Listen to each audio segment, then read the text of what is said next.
everything I have built, none of it will be destroyed by betrayal or greed.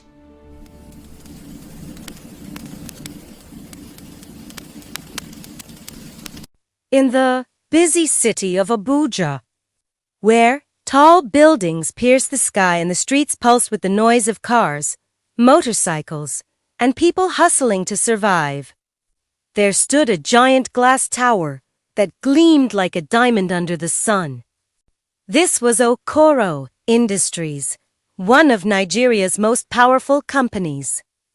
Its owner, Alhaji Musa Okoro, was known across the country for his intelligence, sharp business acumen, and generosity. But behind the glittering success, Musa's life was far from perfect. Musa's story began humbly. Born in a small southeastern village. His parents were poor farmers who barely made enough to feed the family. From a young age, Musa had to work hard selling cola nuts on the roadside, helping in the farm, running small errands for neighbors. Life taught him lessons in honesty, patience, and resilience. While other children played, Musa was learning the art of survival and the value of dreams. Step by step, the young boy turned his small ventures into a business, and years later, that business grew into Okoro Industries, a massive empire spanning several industries. Musa married Nneka, a woman admired for her beauty, elegance, and grace. She had a smile that could light up a room, a charm that drew attention wherever she went. Their wedding was the talk of the nation, covered in newspapers and social media alike. To outsiders, they were the perfect couple.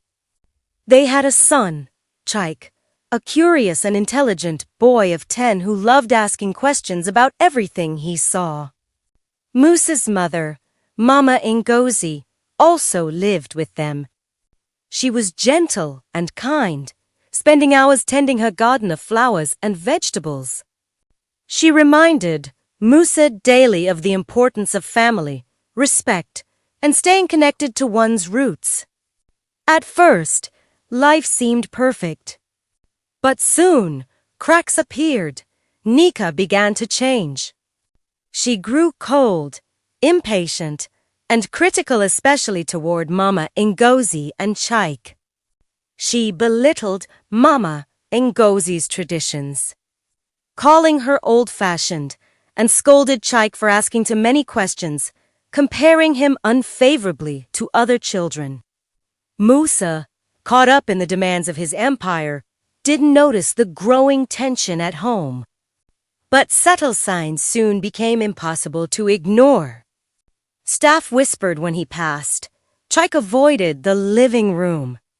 And Mama Ngozi withdrew into her garden with a sadness that weighed heavily on the house. One stormy evening, Musa returned home earlier than usual. Rain pounded the streets, and cars struggled through floods. Inside, the mansion was unusually quiet. From behind a large indoor plant, Musa heard Nneka's voice, cold and sharp. "You and that boy are useless," she spat. "This house would be better without you." "Mama Ngozi, your stories and traditions belong in the past. I don't want them here." Musa's heart sank. He stood frozen, fists clenched, anger and shock battling inside him. The woman he loved had turned against his family. Unable to ignore it any longer, Musa resolved to act. He could not let his family be broken, not under his watch.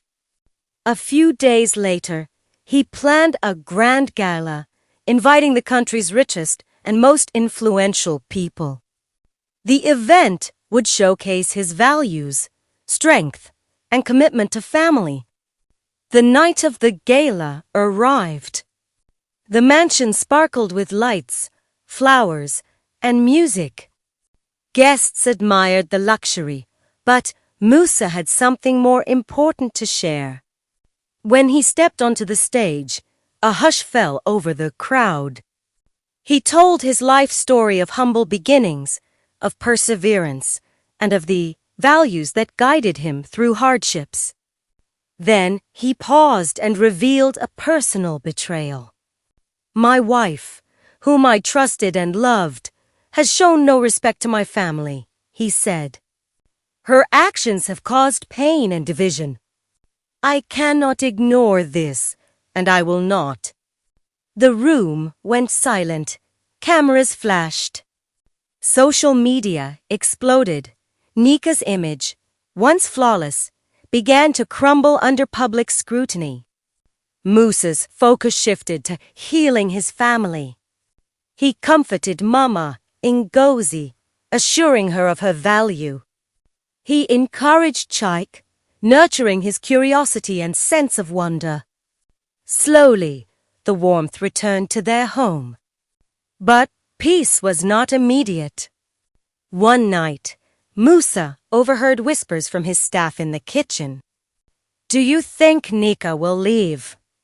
Juan asked. She's been talking about selling parts of the mansion. She doesn't care about the family, another replied. Musa realized the threat was deeper than he imagined. Nneka had plans that could destroy not just their peace, but the legacy he had built over decades. Determined, Musa confronted Nneka privately.